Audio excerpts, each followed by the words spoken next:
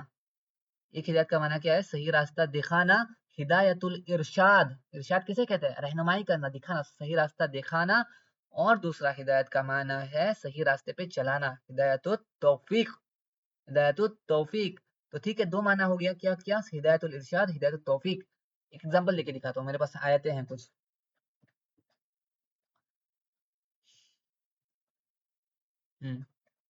یہ دیکھیے سورہ نمبر 42 میں، یہ دیکھیے اللہ سبحانہ وتعالیٰ فرما رہے ہیں، یہاں سے دیکھیے وَإِنَّكَ لَتَهْدِي إِلَى صِرَاطٍ مُسْتَقِيمٍ، وَإِنَّكَ، اور بے شک آپ، لَتَهْدِي، یہ لا نہیں ہے، یہ لام تاکید والا ہے، لَتَهْدِي لام القسم، وَإِنَّكَ لَتَهْدِي، اور بے شک آپ ہدایت دیتے ہیں الى صراط مستقیم، سیدھے راستے کی طرف۔ اور آپ مطلب کسے کہا گیا؟ نبی کریم صلی اللہ علیہ وسلم کو کہا گیا ہے۔ وَإِنَّكَ لَتَهْدِي إِلَى صِرَاطٍ مُسْتَقِيمٍ، اور بے شک آپ ہدایت دیتے ہیں سیدھے راستے کی طرف۔ تو ادھر جو ہدایت دینے کی بات ہو رہی ہے، وہ ہدایت راستہ دکھانے کی بات ہو رہی ہے یا راستے پہ چلانے کی بات ہو رہی ہے؟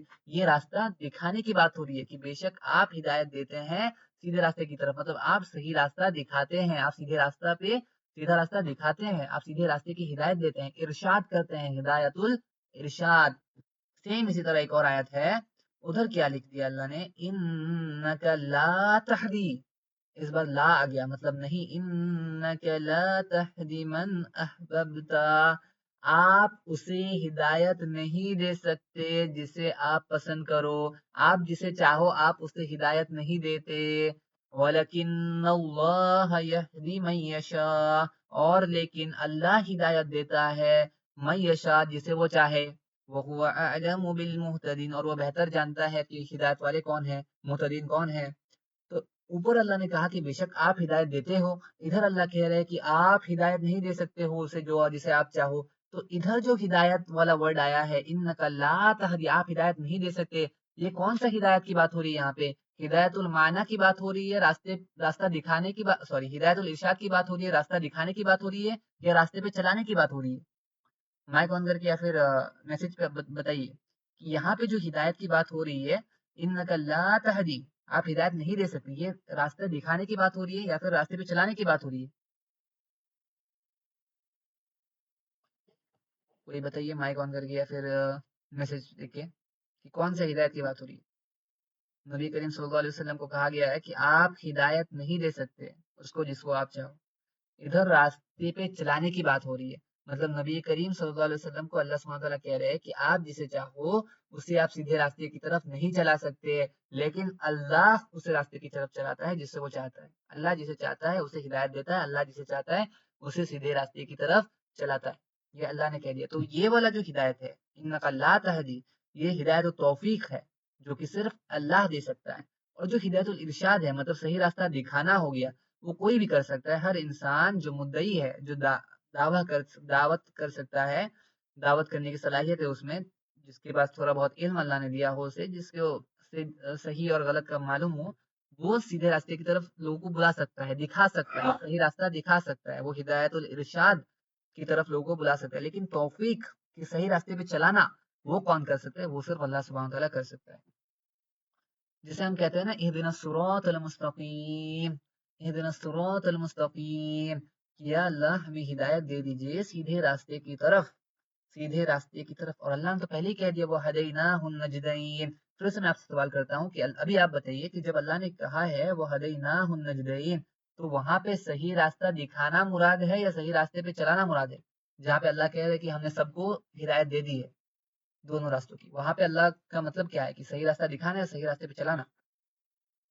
وہ ہدیناہ النجدین، وہاں پہ اللہ کا مطلب ہے صحیح راستہ دکھانا، مطلب ہم نے واضح کر دیا ہے کہ صحیح کیا ہے غلط کیا ہے، سب کے سامنے یہ چیز لا دی ہے کہ سیدھا راستہ کون سا ہے، which is the way of the good and which is the way of the evil، تو وہ صحیح راستہ ہم نے دکھا دیا ہے، وہ ہدیناہ النجدین، وہاں پہ جو ہدایت والا لفظ ہے اس کا مطلب ہے ہدایت الارشاد۔ اور جب ہم کہتے ہیں اہدنا الصراط المستقیم، تو کوئی اشکال کر سکتا ہے کہ اللہ نے تو پہلے سے ہدایت دے دیا، تو پھر ہدایت کیوں مانگ رہے ہو؟ نہیں، وہ ہدایت الارشاد ہے، اللہ نے دکھا دیا ہے دونوں راستے، لیکن جب ہم کہتے ہیں اہدنا الصراط المستقیم، تو ادھر جس ہدایت کی بات ہو رہی ہے، ادھر جو ہدایت کی ہم طلب کر رہے ہیں اللہ کے سامنے، یہ ہدایت التوفیق ہے کہ ہم چاہتے ہیں کہ اللہ سبحانہ تعالیٰ ہمیں صحیح راستے پہ چلا دے، صحیح راستے پہ چلانا، ایک ہوتا ہے صحیح راستہ دکھانا ہدایت الارشاد، اور ایک ہے صحیح راستے پہ چلانا، تو ہم یہ اللہ سے کہتے ہیں کہ اللہ ہمیں صحیح راستے پہ سیدھے راستے پہ چلا دے، ٹھیک ہے؟ تو یہ مراد ہے۔ جو پہلا سوال کیا تھا ابھی ہمارا؟ پہلا سوال یہ تھا کہ جب اللہ نے آلریڈی کہہ دیا وہ ہدیناہ النجدین، تو پھر واپس ہدایت کی ضرورت کیا ہے؟ تو اس کا جواب یہ ہے کہ جب اللہ نے وہ ہدیناہ النجدین کہا، ادھر ہدایت کا مطلب صحیح راستہ دکھانا تھا، مطلب اللہ نے سب کچھ دکھا دیا کہ صحیح راستہ کون سا ہے۔ اور جب ہم کہہ رہے ہیں کہ ہدی للمتقین، ہدایت ہے متقین کے لیے، تو اس میں ہدایت التوفیق کی بات ہو رہی ہے کہ اس کا مطلب کہ اللہ سبحانہ وتعالیٰ سیدھے راستے پہ چلا دیں گے، اللہ سبحانہ وتعالیٰ سیدھے راستے پہ چلا دیں گے، کس کو؟ متقین کو، متقین کو سیدھے راستے پہ چلا دیں گے۔ یہ پہلے سوال کا جواب ہے کہ وہاں پہ ہدایت کا مطلب راستہ دکھانا تھا، سب کو دکھا دیا گیا ہے، لیکن ادھر ہدایت کا مطلب کیا ہے؟ راستے پہ چلانا، متقین کو اللہ سبحانہ وتعالیٰ راستے پہ چلا دیں گے۔ لیکن جب ہم یہ والا جواب دیں گے تو دوسرا کوشچن اور زیادہ ڈیفیکلٹ ہو جائے گا ہمارے لیے، اور زیادہ مشکل بڑھ جائے گی، کہ دوسرا کوشچن کیا تھا کہ متقین تو کہتے ہی اسے ہیں جو سیدھے راستے پہ چل رہا ہو، متقین تو کہتے ہی اسے ہیں جو گناہوں سے بچ رہا ہو، اسے ہدایت پہ واپس چلانے کی ضرورت کیا ہے؟ وہ تو چل ہی رہا ہے نا، متقین تو اسے ہی کہتا ہے نا جو تقوی اختیار کرے، جو چل رہا ہو ہدایت پہ، تو جب متقین کہتے ہی اسے ہیں تو واپس اسے ہدایت پہ چلانے کی کیا ضرورت ہے؟ دوسرا کوشچن اور زیادہ ٹف ہوگی۔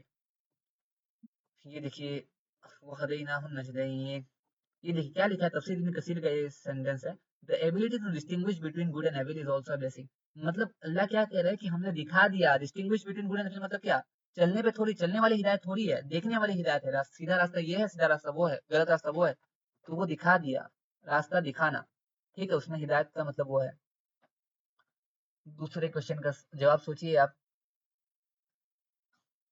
جواب سوچنے سے پہلے ایک چیز میں دکھانا چاہتا ہوں ہدایت و توفیق کے بارے میں۔ توفیق ورڈ ہم بہت زیادہ یوز کرتے ہیں نا، اس کا مطلب کیا ہے؟